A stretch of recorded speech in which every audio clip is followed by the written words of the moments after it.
யாவரும் தலைகளை தாழ்த்தி ஒரு நிமிடம் நாம் ஜெபிக்கலாம். எங்களை அதிகமாக நேசிக்கிறீங்களா அன்பின் தகப்பனே. அப்பா, இந்த காலை வேளையிலே உம்முடைய சமூகத்தில் வந்து உம்முடைய வேத வாக்கியத்தை கேட்க அப்பா நாங்கள் காத்திருக்கிறோம் தகப்பனே. அப்பா, அடியாளை மறைத்து நீங்கள் வெளிப்படுங்க. அப்பா, உம்முடைய இந்த வார்த்தை ஒவ்வொருவருடைய வாழ்க்கையிலும் தகப்பனே அது ஆசீர்வாதமாக இருக்கணும். ஒவ்வொருடைய வாழ்க்கையிலும் தினமும் அது பயனுள்ளதாய் காணப்பட அப்பா நீங்கள் கிருபை செய்யும்படியாய் நாங்கள் ஜெபிக்கிறோம். இந்த மீதியான நேரம் முழுவதையும் நீங்களே பொறுப்படுத்திக் கொள்ளுங்கள். உம்முடைய சத்தத்தை ஒருவரும் கேட்க கிருபை செய்யுங்க. பொறுப்படுத்திக் கொள்ளுங்கள், வழி நடத்துங்க. இயேசு மூலம் ஜெபிக்கிறோம் எங்கள் ஜீவனுள்ள நல்ல பிதாவே, ஆமென். ஹல்லேலூயா, ஹல்லேலூயா. சந்தோஷமாக இருக்கிறாங்க, சத்தமாக ஒரு ஹல்லேலூயா, ஆமென். இன்றைக்கி வந்து நம்ம எதை குறித்து தான் பார்க்க போகிறோம் அப்படின்னா, தலைப்பு தண்ணீரின் வழியாக வெளிப்படும் தேவனின் வல்லமையும் வழி நடத்துதலும். தலைப்பு என்ன அப்படின்னா, தலைப்பை நல்லா மைண்டில் ஏற்றிக்கோங்க. தண்ணீரின் வழியாக வெளிப்படும் தேவனின் வல்லமையும் வழி நடத்துதலும். இதில் நம்ம எதை குறித்து பார்க்க போகிறோம் அப்படின்னா, எகிப்திலிருந்து இஸ்ரவேல் ஜனங்களை வழிநடத்தி எங்கே கொண்டு போனாங்க? எங்கே கூட்டிகிட்டு போனாங்க? எகிப்திலிருந்து இஸ்ரவேல் ஜனங்களை எங்கே கூட்டிகிட்டு போனாங்க? கானான் தேசத்துக்கு என்ன பண்ணாங்க? கூட்டிகிட்டு போனாங்க. யார் கூட்டிகிட்டு போனா? மோசேயும் அவரோடு கூட ஆரோனும் சேர்ந்து என்ன பண்ணாங்க? எகிப்திலிருந்து இஸ்ரவேல் ஜனங்களை கூட்டிகிட்டு போகிறாங்க. இந்த பிரயாணத்தின் போது அவர்கள் வழிநடத்தப்படும் போது அவர்கள் ஒரு 7 விதமான தண்ணீர்களை என்ன பண்ணுறாங்கன்னா சந்திக்கிறாங்க. அந்த 7 விதமான தண்ணீர்களும் எங்கேயும் இருக்குது, நம்மளுடைய வாழ்க்கையிலும் இருக்குது. அதற்கு தேவன் என்ன செய்ய போகிறார்? அந்த 7 தண்ணீரும் என்னென்ன தண்ணீர் நம்ம பார்க்க போகிறோம், அது எப்படிப்பட்ட காரியங்களாய் நம்மளுடைய வாழ்க்கையில் இருக்குது, தேவன் நமக்கு நம்முடைய வாழ்க்கையில் அதில் என்ன செய்கிறார் அப்படின்றத பார்க்க போகிறோம். முதலாவது எடுத்தவர்கள் ஒருவர் வாசிக்கலாம்.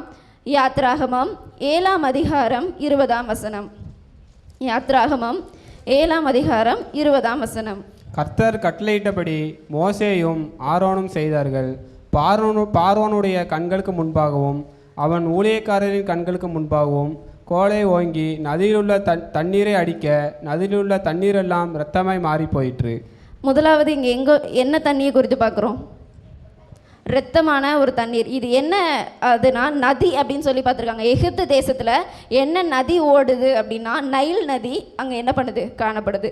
இப்போ நம்ம ஊரில் நம்ம பொதுவாக பார்த்தோம் அப்படின்னா ஊர்களில் நதியோ ஏரியோ குளமோ இருந்ததுன்னா அந்த ஊரோட தண்ணிக்கு மெயின் சோர்ஸ் எதுவாக தான் இருக்கும்? அந்த நதியோ அந்த குளமோ அதுதான் என்னவாக இருக்கும்? மக்களுக்கு குடிக்கிற தண்ணீராகவும் அவர்களுடைய வயல் நிலைகளுக்கு தண்ணீராகவும் அந்த நதியின் தண்ணீர் தான் என்னப்படும்? காணப்படும். இங்கேயும் அதே போல் ஒரு நதி தான் காணப்படுது. அது என்ன நதி? நைல் நதி. முதலாவது தேவன் எதை நம்முடைய வாழ்க்கையில் இந்த முழுவதுமாக அந்த பிரயாணத்தில் பார்க்க போகிற தண்ணி எல்லாமே ஒவ்வொரு சோதனைகளாக தான் இருக்கும்.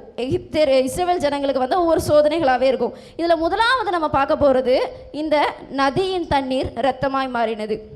இந்த நதியோட தண்ணீரை நம்பி தான் அங்கே உள்ள எல்லா ஜனங்களுமே என்ன பண்ணுறாங்க?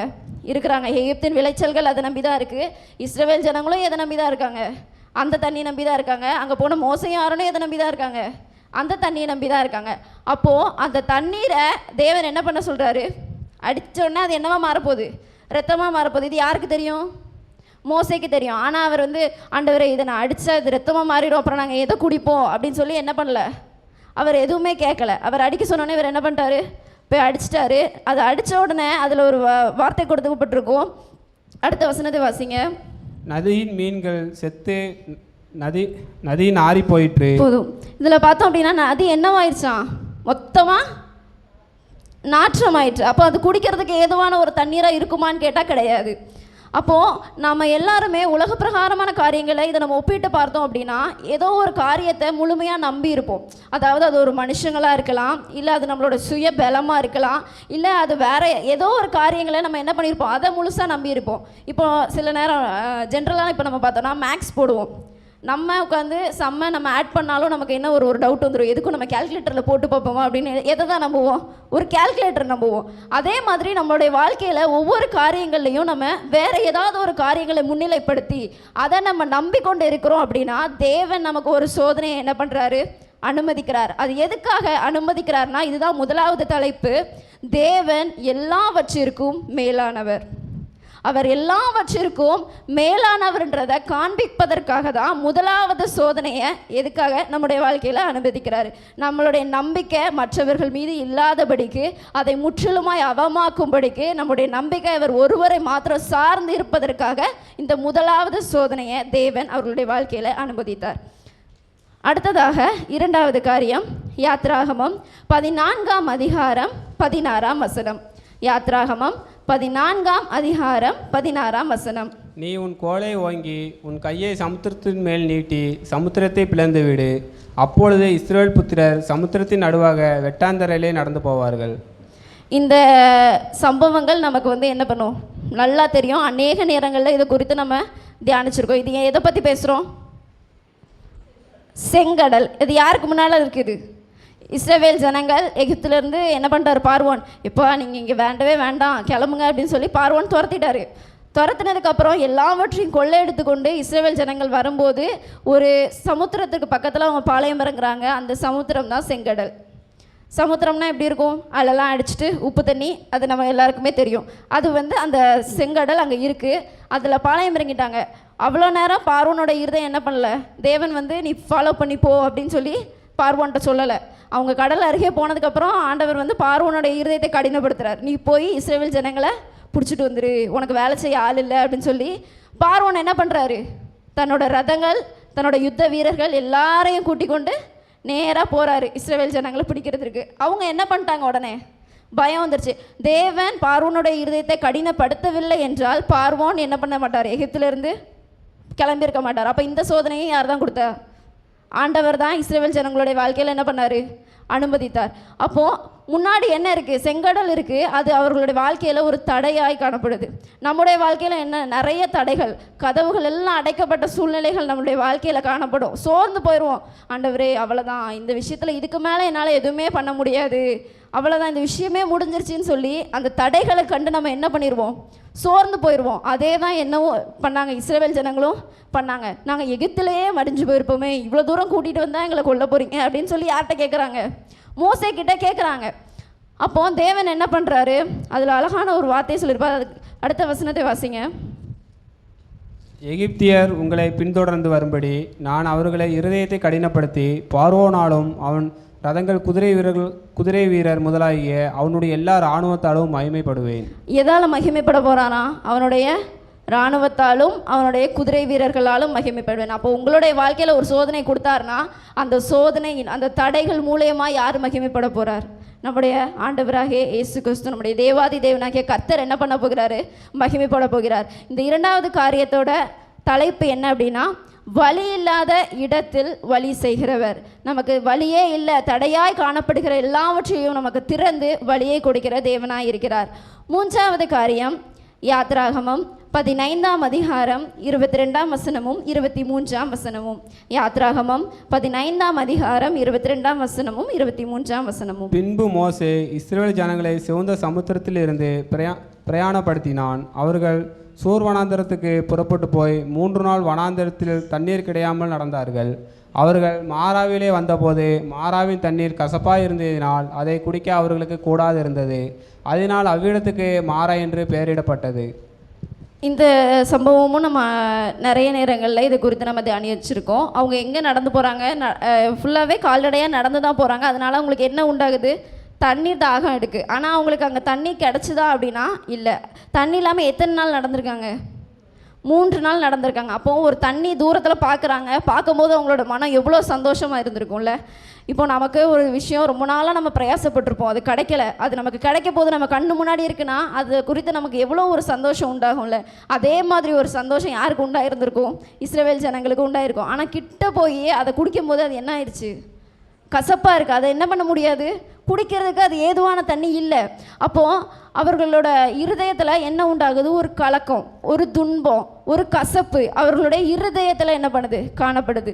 அப்போது நம்முடைய வாழ்க்கையிலையும் கூட நம்ம பார்த்தோன்னா அநேக நேரங்களில் துன்பத்தோடும் கலக்கத்தோடும், ஆண்டவரே நான் என்ன பண்ணுவேன், எனக்கு மட்டும் ஏன் இவ்வளோ பிரச்சனை அப்படின்னு நம்ம நிறைய நேரங்களில் கண்ணீர் சிந்தி என்ன பண்ணுறோம், கதறிக்கொண்டே இருக்கிறோம். அந்த மாதிரியான மாறாவின் நேரத்தில் தேவன் என்ன பண்ணுகிறாராம், அதுக்கு அடுத்த வசனத்தை வாசிங்க.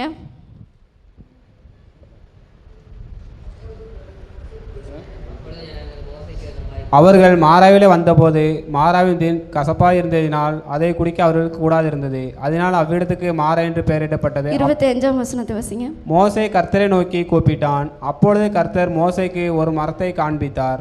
அதை அவன் தண்ணீரில் போட்டவுடனே அது மதுரமான தண்ணீராயிற்று.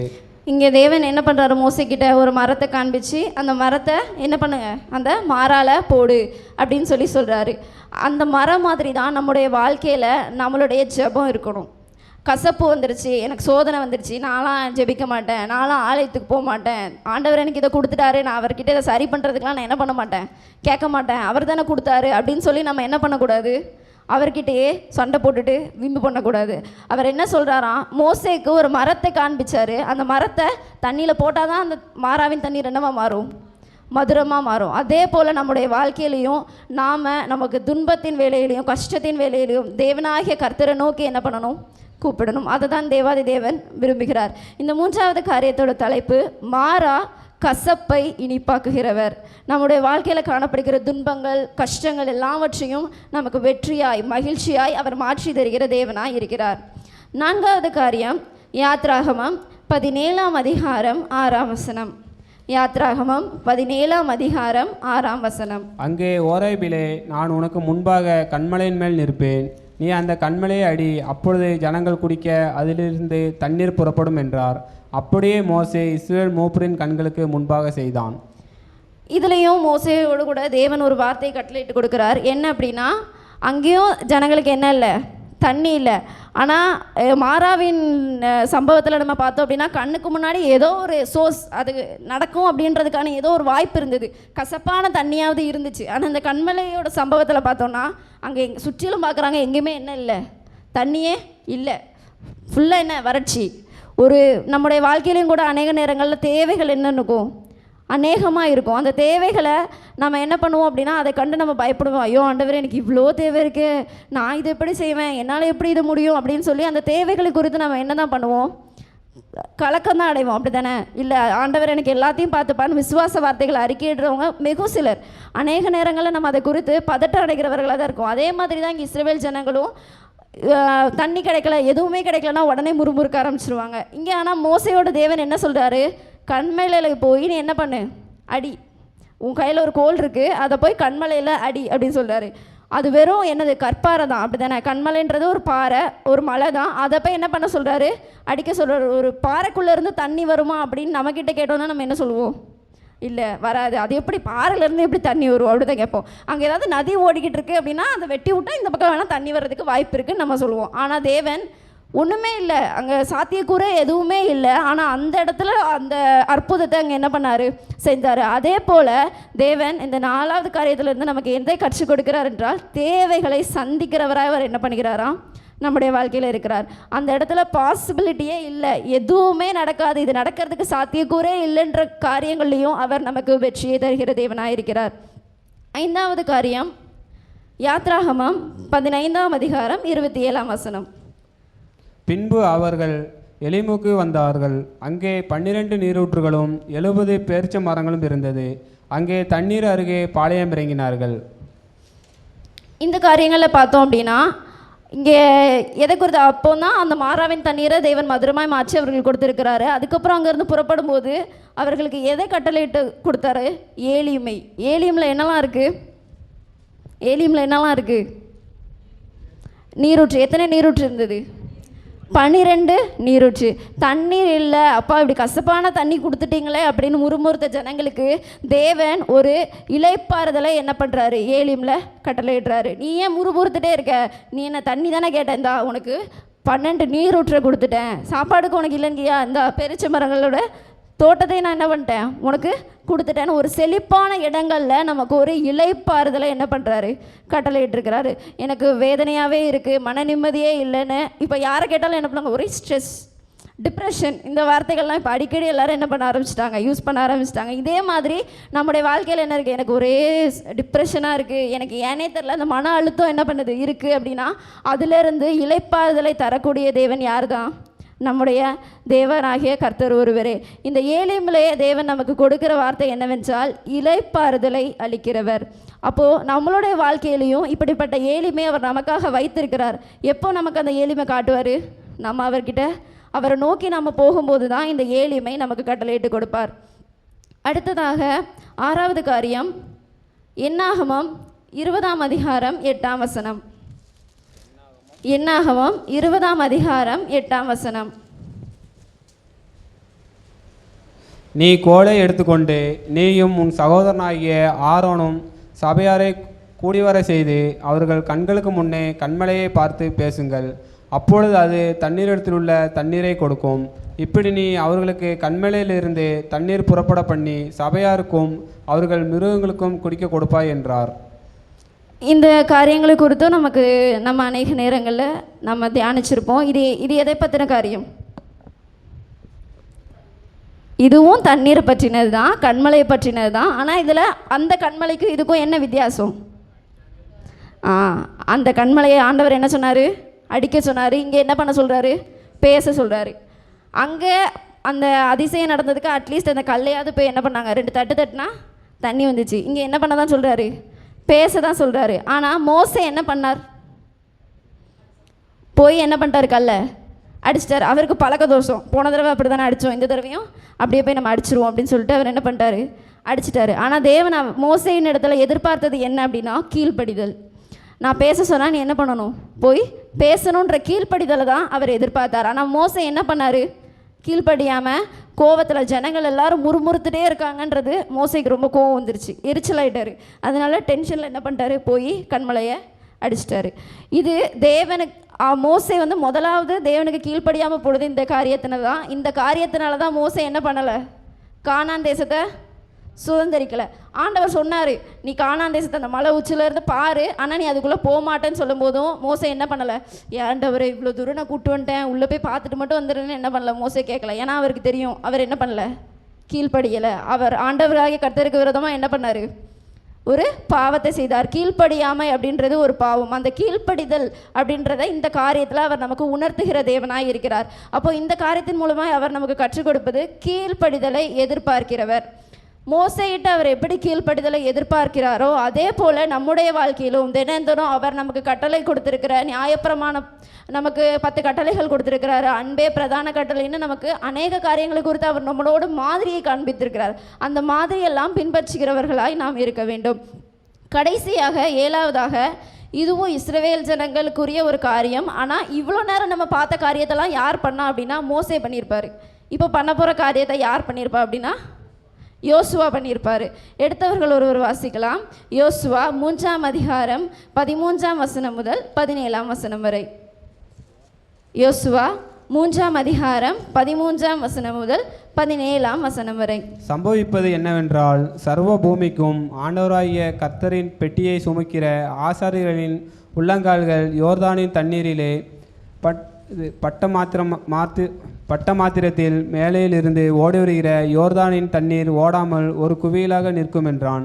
ஜனங்கள் யோர்தானை கடந்து போக தங்கள் கூடாரங்களிலிருந்து புறப்பட்டார்கள்.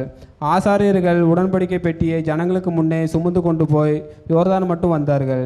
யோர்தான் அறுப்பு காலம் முழுவதும் கரையென்று போம். பெட்டியை சுமக்கிற ஆசாரியர்களின் கால்கள் தண்ணீரின் ஓரத்தில் பட்டவுடனே மேலிருந்து ஓடி வருகிற தண்ணீர் நின்று சார்தானு கொடுத்த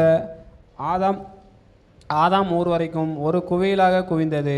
உப்பு கடல் என்னும் சமானான வெளியின் கடலுக்கு ஓடி வருகிற தண்ணீர் பிரிந்து ஓடிற்று. அப்பொழுது ஜனங்கள் எரியோவுக்கு எதிரே கடந்து போனார்கள்.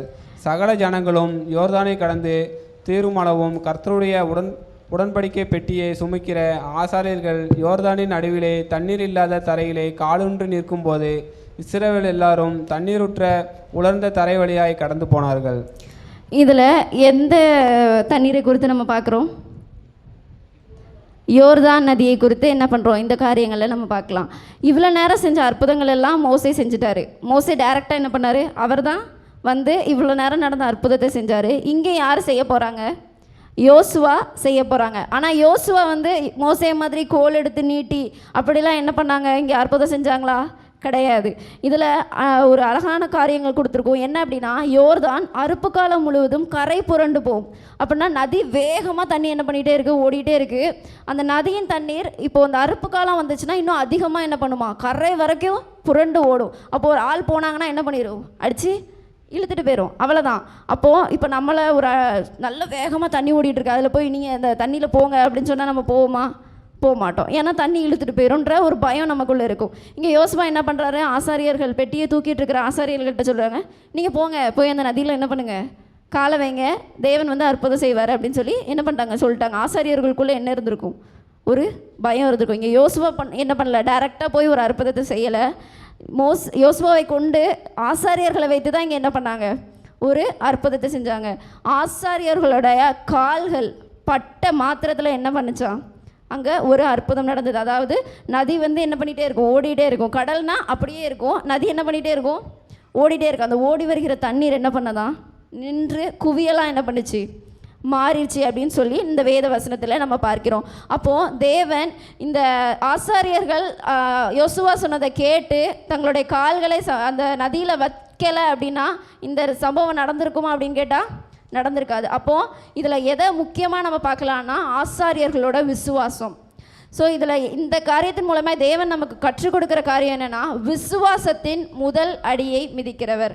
அதாவது அவர் நமக்கு ஒரு காரியத்தை செய்வேன்னு நமக்கு சொல்லியிருப்பார், ஆனால் அதை விசுவாசிக்க கூடாமல், வாக்குத்தத்தத்தை பெற்றுக்கொண்டவர்களாய் அதை விசுவாசம் இல்லாமல் அதை சுதந்திரிக்க கூடாமல் இருக்கிற நம்மகிட்ட தேவன் என்ன சொல்கிறாரு, முதல்ல நீ விசுவாசித்து ஒரு அடி முன்னாடி வை.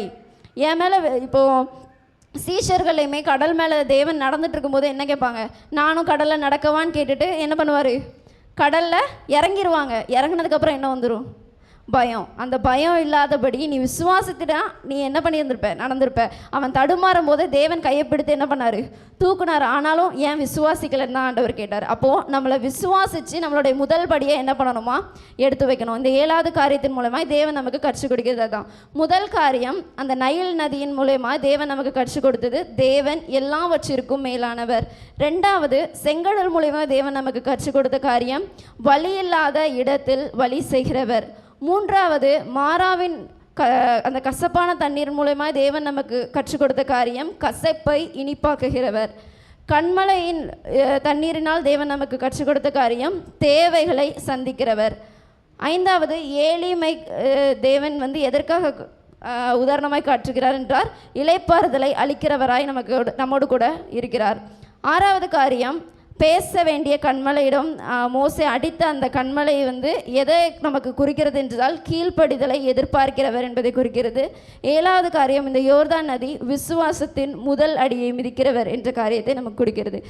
யாவரும் தலைகளை தாழ்த்தி இந்த வார்த்தைக்காய் கர்த்தரிடத்தில் நாம் ஜெபிப்போம்.